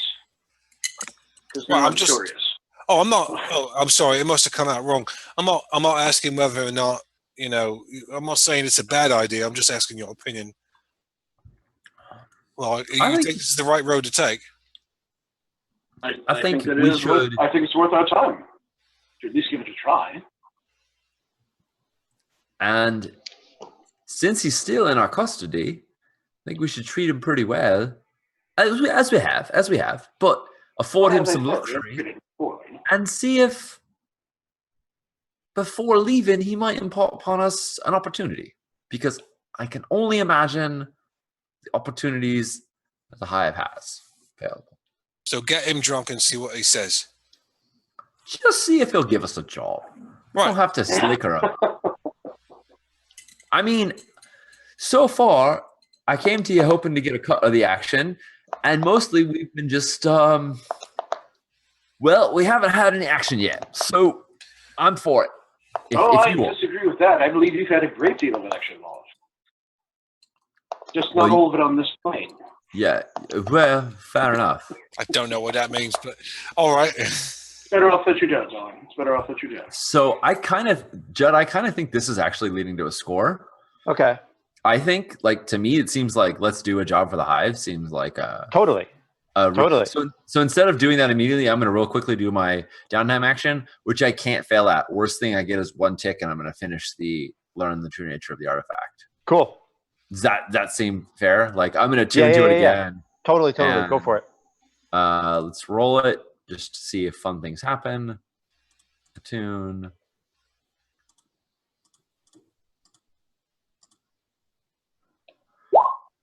That's 2 ticks. Awesome. Is, yeah, you've got this artifact down pat. It's a straight up. It's a straight up, demonic engine for a demon goddess. Yeah. Awesome. So we put bodies on, we get demon god action. Is that the math? Yeah. Now, does it have to be bodies, or can it just be blood and viscera and things like that? Because there are an awful lot of bodies in the river. Different types of bodies will cause different effects. Interesting. Yeah. Since I understand it, what I'm going to default to human, because that's probably what I think is. I mean, that's kind of my go-to, unfortunately. Right. So it matters like, did you kill it yourself on the altar? Are you bringing something dead from somewhere else to the altar? Did someone else kill it? Is that person a worshiper of the goat matron? Is it someone you killed and then brought to the thing later? Was the original kill in the goat matron's name? It's that kind of shit. Also, I have a question about the knives. Are we going to have to use all 3 of them if we want to activate this scare power, or is it just one and one statuette and 1 blade gives us what we're looking for? I'm not sure I understand the question, Pete. Ask again. So I was actually asking Maud more of this, but the idea is that there are 3 blades. Yes. They fit into the bases of different children, so to speak. So do you have to use all 3 blades in concert, or will 1 blade do the trick too? No, you don't have to. No. Yeah, I think what Maud say would be to appease the saint. Any of these blades, coupled with her children, because that we remember that like the children like fit into the pummel, right? A killing done. If killing must be done, and I understand that there's times when it must. If killing must be done, and we wish to appease the goddess, this is the way to do it. And she kind of like thrusts in the air as though like she's like slitting somebody's throat, but it's invisible. Right. Invisible. I'm going to walk over and put my hands very gently on her shoulders and say, "Let's make sure we don't do that here." Make sure I didn't catch you. We don't do that here. We don't sacrifice where we eat. That's the only thing I ask. Well, we're gonna have to find a place for it then. And like suddenly she went from like, "Hey, I'm new and like I don't have any sway in this crew," to be like, "Now we need to go claim some turf to put the shrine in." Cog ass. I've been wanting to claim turf for a while. I mean, an altar is off of the cult playbook, but you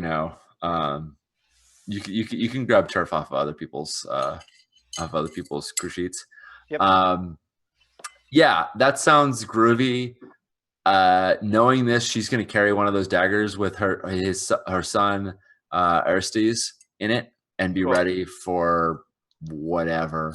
And Judd, I assume that all the things you were saying are all basically affect the measure of the demon goddess's favor. Like the more in line with that you do, the more a request you can make from her. So we're using the word demon, not God. Okay, that's demon goddess. All it's both things. Yeah.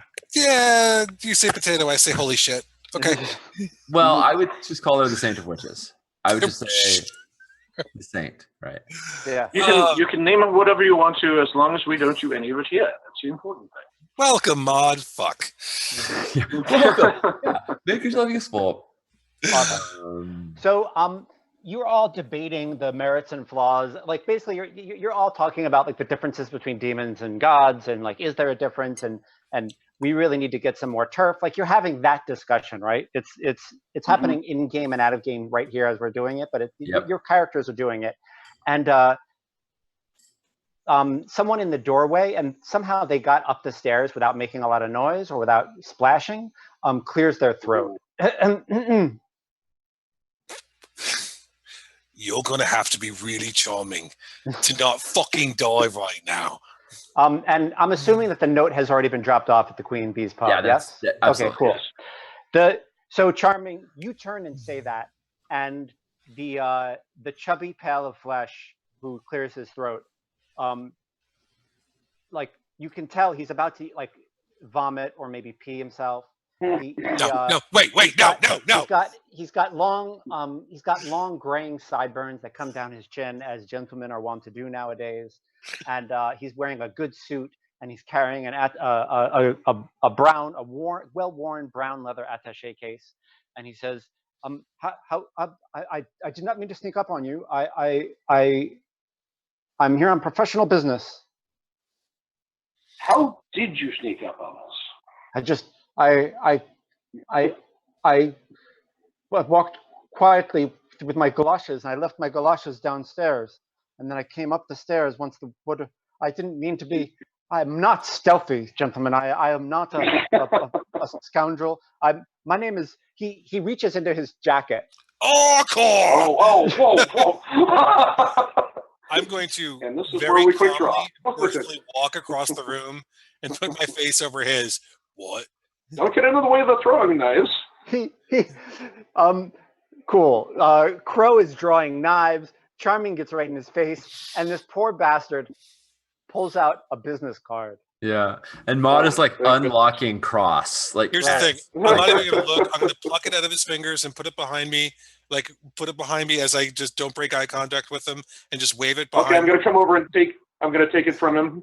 Yes. See what it says. It says Finn Rowan, barrister, with Rowan, Dunville, and Welker.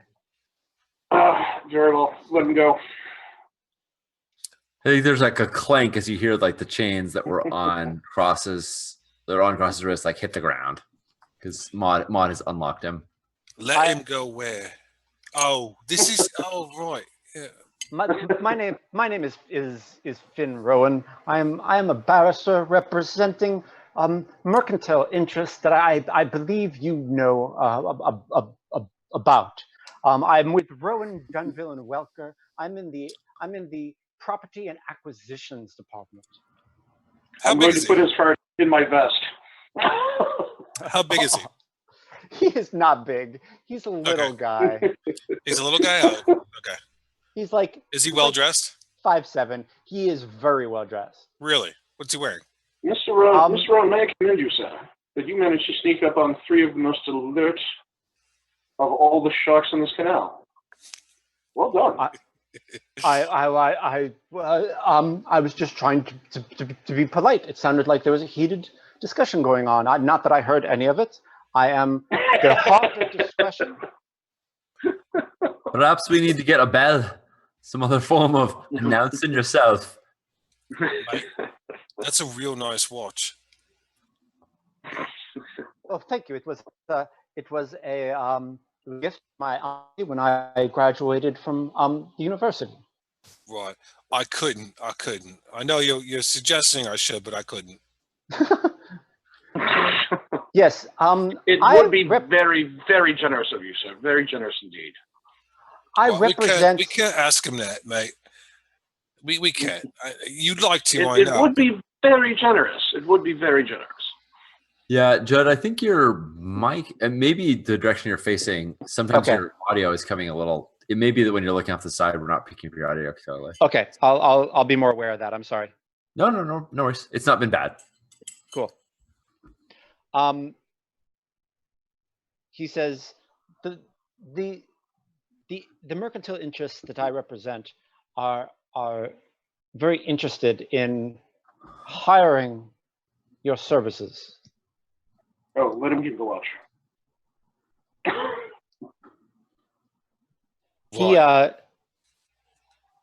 He takes a folder out of the attaché and puts it on the table.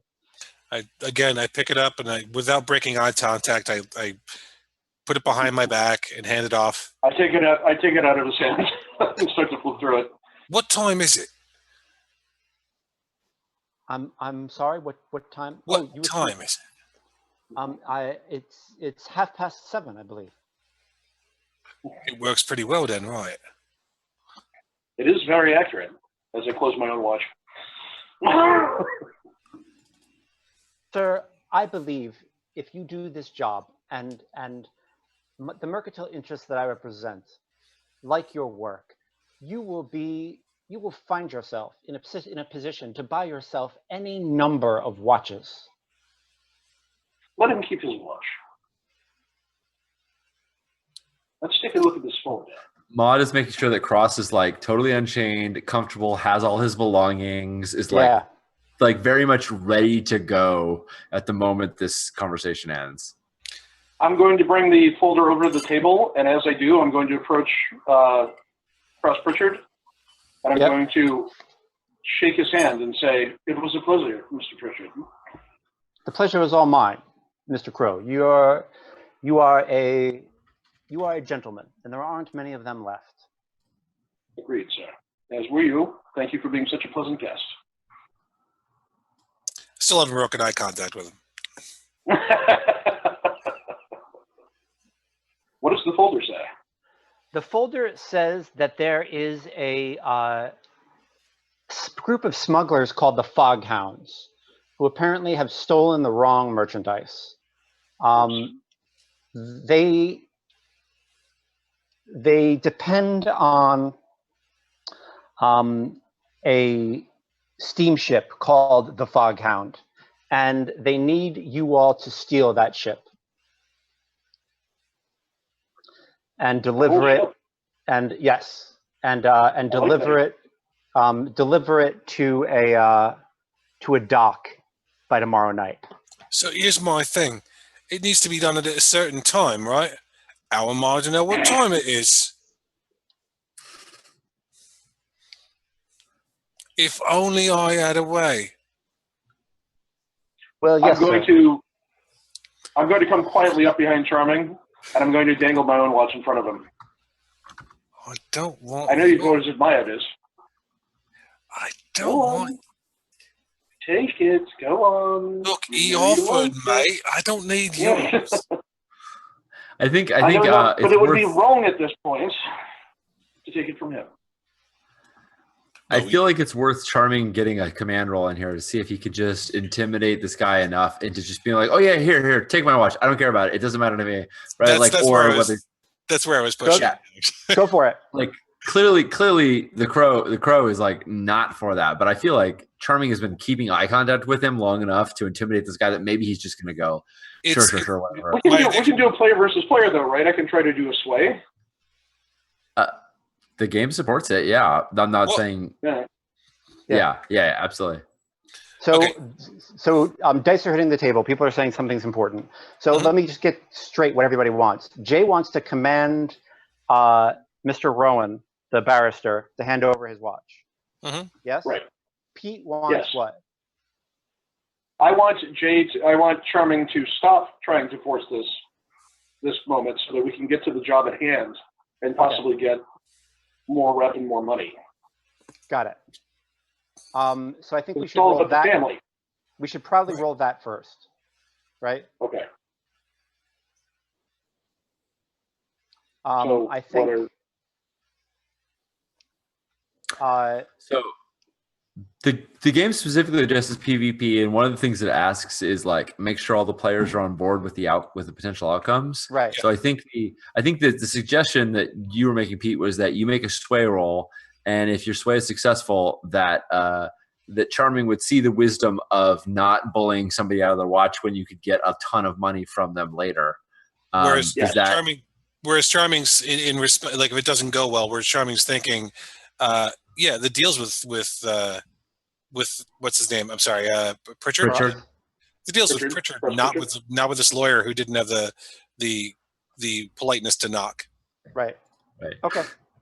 Cool. But would you abide by the idea that if Crow made a successful sway, that Charming would be swayed? Like absolutely. It's possible for Charming to see. Okay, cool. Yeah, he's a friend of mine. Absolutely.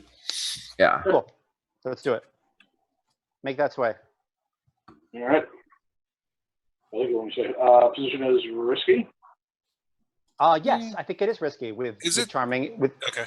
Yeah, I just think Charming is a volatile person. I mean, Jay, is that fair to say? I mean, he's got a really big thing for friends and family. Cool. Okay, then it's one of the whole reasons he went to war. The other reason I could see it being risky, though, is if this guy might be like, "Whoa, you guys are totally unprofessional. I can't work with you." Like it could be risking the job rather than risking Charming's reputation. And that's what I don't. That's what I don't want to have happen. I want him to be able to walk out of there and say, "Yes, they're a finely oiled machine," rather than. Right. Cool. They're definitely daring. I tried to give him a job, and the guy mugged me off my watch. Jesus Christ. Yeah. People. Not him, his lawyer. Because I don't have sway, I'm going to push myself and take 2 stress. Cool. Jesus, I'm sorry. That's okay. That's what the game is about. Yeah. Balls.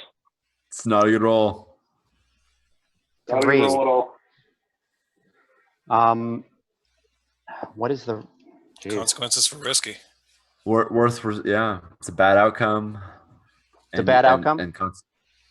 Yeah. If you roll 3, you don't achieve what you want, and in a risky roll, that means you suffer harm, a consequence, a complication occurs.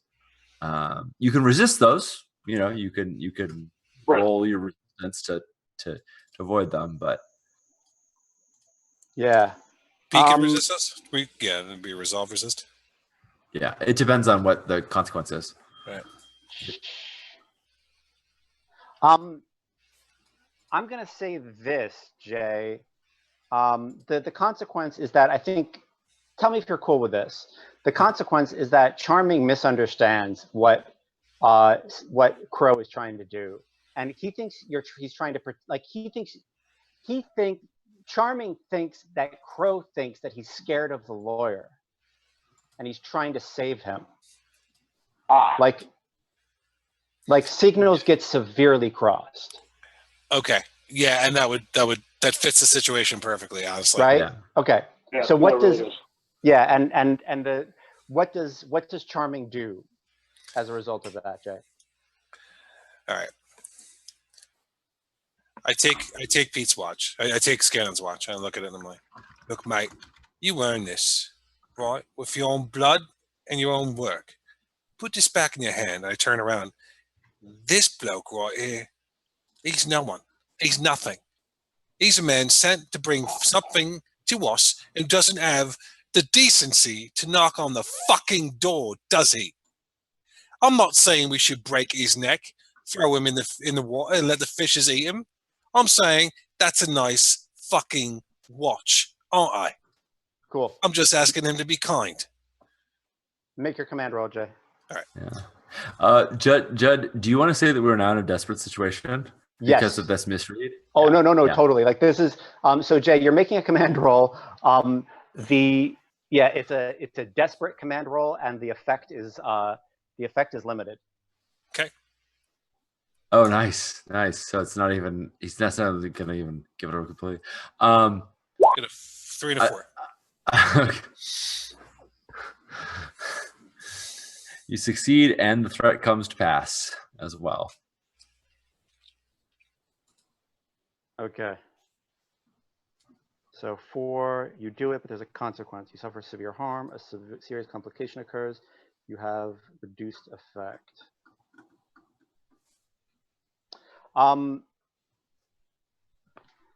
Cool. He hands you the watch and says, "Good day," and him and Cross Pritchard walk out. I'm starting a clock called "The Hive Seeks Recompense from Charming." Sorry, guys. It's That's okay, perfect. but No. what did I accrue from that? What harm do I take from that? And is it just losing the hive contract, or? Yeah, no, it's not. You didn't lose anything. I think things are just now more complicated, right?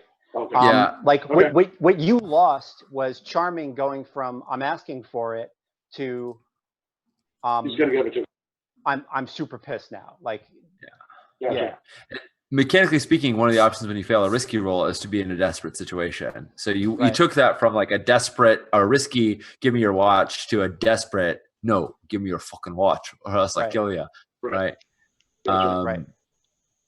Nice. And so I'm going to snatch my watch back. I'm going to look at him and I'm going to say, you realize that you just lost us probably a huge contract. Mate, what are we doing here? We are the Wobeggong boys, mate. We can't listen to him walking our home and as you please, how are you? I'm sorry, and you're right, I may have overreacted, but that's who I am. I'm sorry. And I'm not... Crow, it doesn't matter. We still got a job. We're going to go get that boat, the Foghound. We're going to bring it to them by tomorrow night. Now we can tell the time. I point at the watch. We're going to get the job done, and that's what's going to prove to them that we're worth working with. Not that we're congenial, not that we're friendly, not that we even have indoor plumbing. The fact that we get the job done is what's going to prove ourselves to them. All right, first off, you know that I've been voting for indoor plumbing for a long time now. But besides that, it's unfair of you to bring that up, Bob. I told you that in confidence. It's unfair of you to bring that up. But besides that, yes, let us go get the job done because ultimately that's what it comes down to. Cool. So as we understand each other, mate, I respect you, and I don't know. I reacted to the moment, mate. The watch means nothing. I say as I very carefully hook it to my waistcoat and like. I'm gonna put my hands on his shoulders. I'm gonna say, I would never ask you to be anything other than you already were. Thank you, mate. Except in that one situation. Well,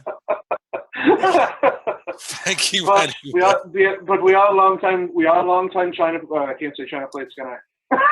Because there's no China. China's we are a long time dinner plates, and I would never hold that against you. What's Jed? How many ticks are you putting on that Hive Seek recompense clock? I'm gonna put 1. Cool. Ooh. I think you're legit in putting 3. By the way. Oh really? Well, a serious complication. These two. Well, a serious complication, normal complication, risky, right, is usually the equivalent of 2 harm, 2 ticks on a clock. A normal sort of complication. Okay.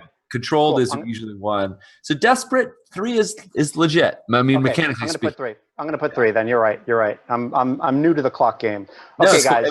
And we could resist that to down to 2 if we wanted to. Like we could be like, no, let's try sweet talking. But I don't think anyone was sweet talking that guy. No. I think they're all good with that.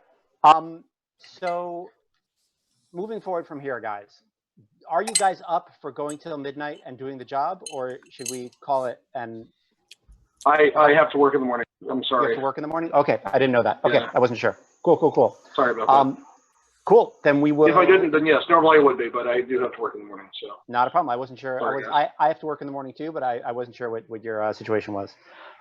Cool, guys. Then I think we're done for the evening. Or should we do XP? Yes. Well, that's usually pretty quick, and then call it a night. Yeah. I'm going to do crew advancement, execute a successful smuggling, or acquire new clients or contraband sources. Yes. We got a new client. Yeah. We got a new client. Yeah. Contend with challenges above your current station. I think we can.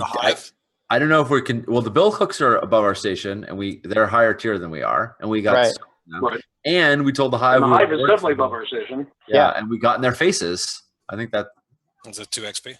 Yeah, feels like it to me. Sounds good. Bolster your crew's reputation or develop a new one. Our reputation is daring. We kind of spit in the eye of a tier 4 gang. I was like, fuck you guys. I think we're fairly daring. We're a fairly daring group. Yeah. I also think we kind of did the same thing with Corin too. I think that whole like getting up in the Billhooks face and being like, oh yeah, I said you could have that, but really you can't.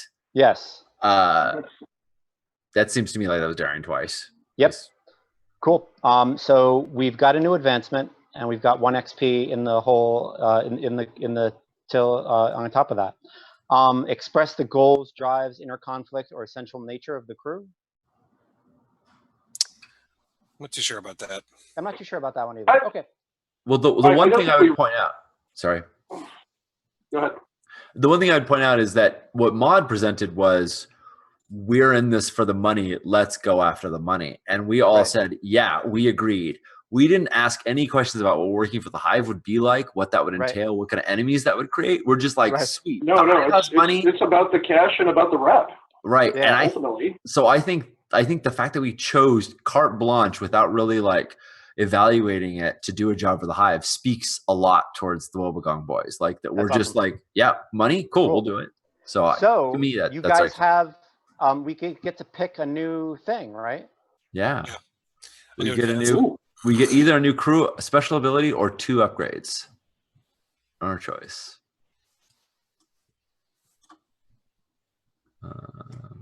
What do you guys want? Hands aren't done. You perform a downtime activity for the crew. Ghost Passage would work good for you. You know what we should have done? And I didn't even think about this. We have a cohort. We do. Yeah. We should have brought it. We should bring him in next time. He should be the one helping take care of Pritchard. Yeah. Yeah. Well, if we take all hands, we can send Kyle to do downtime actions, which is cool. Nice. If we take leverage, I think leverage is legitimate because we just freed these really important people, and like everybody knows that like we did this significant job. So at least the Hive and the Billhooks have like reasons to give us some cred that gives us extra rep. Just passing through, mechanically speaking, is a really good one. It gives you -1 heat each downtime, and when your heat is 4 or less, you get +1 to deceive people to just pretend like you're ordinary citizens. It's like we look like regular people, which fits with a lot of what we built so far with the camouflage and the smugglers rigging and yeah. And renegades is just generally, it gives us an extra dot in an ability. That's right. Extra dots are always cool. So I think any of those would be. Yeah. What do you guys think? Leverage? I think I like leverage. I like just passing through. Actually, I could go for just passing through also. Awesome. Yeah. Let's do that one. Yeah. Done. Cool. How much rep did we earn on the last score, by the way, Judd? I don't see any rep on the Wobeggong crew. Yeah, I don't think I did rep. How dare you? How dare I? Sorry to make you do extra work. How dare you? It should be 2 plus the difference in our tier. So if we did a job against the Ironhook prison, I think that's 5 rep. Okay. If they're the target, because they're tier 3 and we're tier 0. Oh, it's important because when we reach our max rep, we go to turf, right? When we reach our max, we can go up we would go from weak hold to strong, but it's already stronghold, then we can go up to tier 1. Like right now, we're really like the bottom of the barrel. Once we get 12 rep, we can go to tier 1 weak hold, and we actually start like being in the game. Like if you notice on the faction thing, there's no tier 0s. Like we're not even in the game yet. We're still right. Yeah, no, I noticed that. The ultimate noobs. Yeah. Cool. Yeah. Sounds and we good, also, guys. whenever you get a crew advance, we all get 2 coin. We get 1. I think the sheet still has this one. We all get 1 coin in our stash. Oh, okay. Which is not our active coin. It's the little boxes below it. Okay. It should. I think the sheet needs to be updated. It should be 2 coin plus. Well, I'll wait till the sheet gets updated. I won't contradict the rules. Okay. Ooh, Mister, I've played this game before. Ooh. Well, do you guys want to do your characters XP right now, or? Yeah. Oh, I don't think I really got anything. I think I struggled with issues for my traumas. I definitely struggled with my vices there. Cool. Oh yeah, definitely. Yeah, take an XP for that, without a doubt. And I think I addressed a challenge with violence or coercion. Yes. I think that's how you got the idols back. Yeah. I agree with that. And it was desperate for me to make the command roll, right? Yep. Yep, you get and that goes into resolve automatically. Got it. Cool. Awesome. Pete, you want to go for Crow? Yeah, I don't believe that I made a desperate roll. I do not believe that I addressed a challenge with stealth or evasion.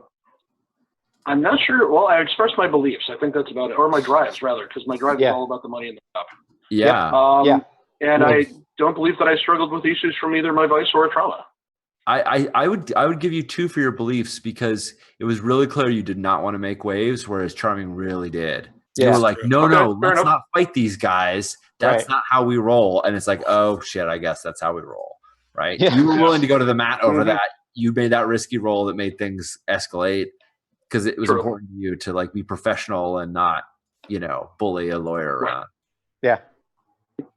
I am a little lawyer like that. I mean, talk about low-hanging fruit. I am the ultimate XP. No offense intended, Charming.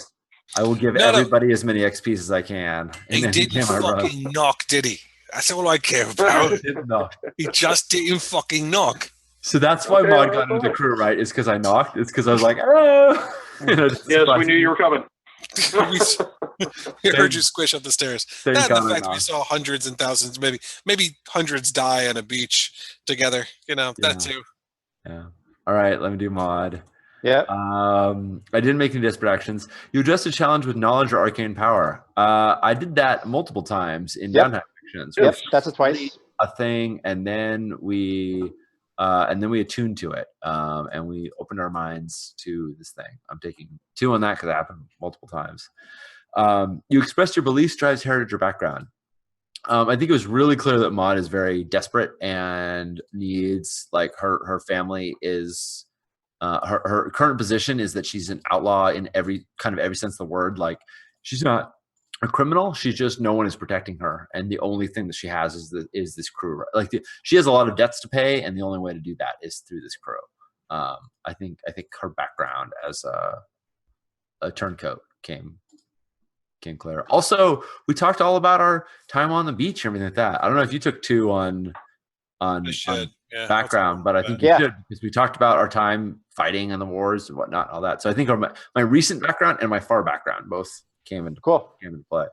Awesome. And then I struggled with my vice or trauma. My vice is obligation. It's to pay for people, but that I think I more reflected in my background. Like I did, but it didn't make any decision difficult. It was like, that's why I'm here. So right. So I'm not going to take it for that, but yep. Sounds good. All right. I think that's it, everyone. Yep. Thank you. Yeah, that was a lot of fun. Thank you, Sean, for hosting us. Thank you, Sean, very much. Oh, yeah. Totally my pleasure. This was good time. Mechanical wizardry. Yeah. And I'm sorry about the technical problems here, but it was nice to be able to get in anyway.